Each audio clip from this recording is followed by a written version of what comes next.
আসসালামু আলাইকুম। আজকে বাংলাদেশ অ্যাফেয়ার্সের বাংলাদেশ জাতীয় বিষয়গুলি থেকে পার্ট ৩ নিয়ে আমরা আলোচনা করব। বাংলাদেশ জাতীয় বিষয়গুলি থেকে আমরা ইতিমধ্যে আরও ২টি ভিডিও আপলোড করেছি। তারই ধারাবাহিকতায় আজকে ৩ নাম্বার। এখানে আমরা কিছু গুরুত্বপূর্ণ এমসিকিউ আলোচনা করব। প্রথম যে প্রশ্নটি ১৯৫২ সালের ২১শে ফেব্রুয়ারি কী বার ছিল? এটা হচ্ছে আপনার বৃহস্পতিবার।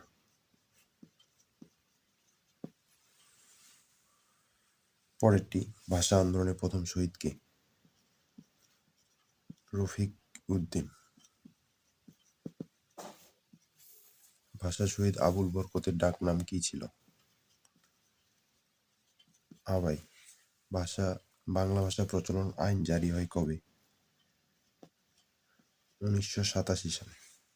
বাংলাকে দ্বিতীয় রাষ্ট্রভাষার মর্যাদা দেয় কোন দেশ? Sierra Leone.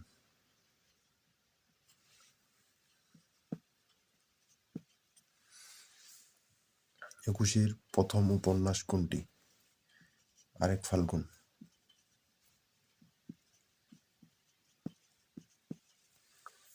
শহীদ আবুল বরকত কোন বিভাগের ছাত্র ছিলেন?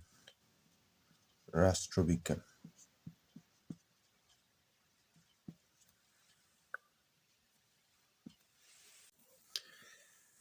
আমার ভাইয়ের রক্তে রাঙানো ২১শে ফেব্রুয়ারি গানটির রচয়িতা কে? আব্দুল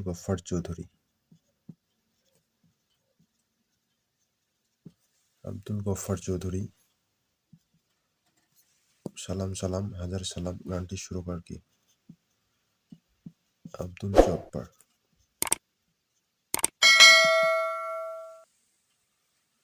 বাংলাদেশের প্রথম পতাকা উত্তোলন করা হয় ২রা মার্চ ১৯৭১। স্বাধীনতা যুদ্ধে বীরশ্রেষ্ঠ উপাধি লাভ করেন ৭ জন। বীর প্রতীক খেতাবপ্রাপ্ত একমাত্র বিদেশি ডব্লিউ.এস. অর্ডারল্যান্ড। একে নিয়াজি আত্মসমর্পণ করেন জগজিৎ সিং অরোরার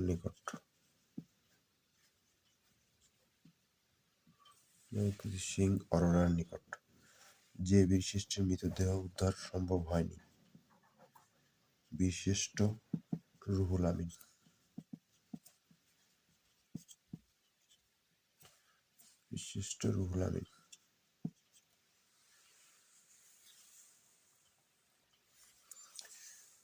বাংলাদেশের পতাকা প্রথম উত্তোলন করেন আসম আব্দুর রব।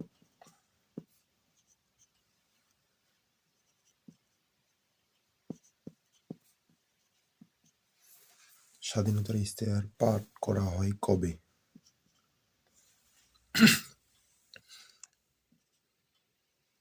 ৩ মার্চ ১৯৭১।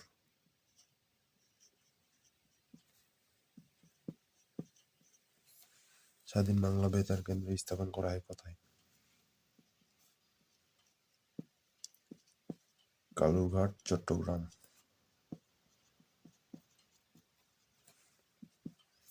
মুক্তিযুদ্ধে প্রথম সশস্ত্র সংগ্রাম গড়ে ওঠে কোথায়? গাজীপুরে। ১৯ মার্চ ১৯৭১, গাজীপুর। মুক্তিযুদ্ধকালে বাংলাদেশের সরকারের সর্বদলীয় উপদেষ্টা কমিটির চেয়ারম্যান কে ছিলেন? মাওলানা আব্দুল হামিদ খান ভাসানী।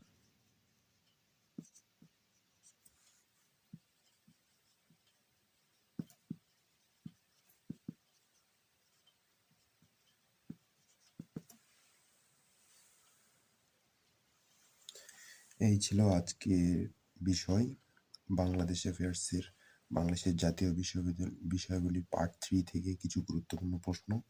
টোটাল এখানে আমরা 3টা পার্টে 60টার বেশি প্রশ্ন আলোচনা করেছি। এগুলো খুবই গুরুত্বপূর্ণ আসার মতো পরীক্ষায়, এবং এগুলা থেকেই আসবে ইনশাল্লাহ, কমন ইনশাল্লাহ এগুলো থেকেই পাবেন। আজকে এই পর্যন্ত, সবাই ভালো থাকবেন। আল্লাহ হাফেজ।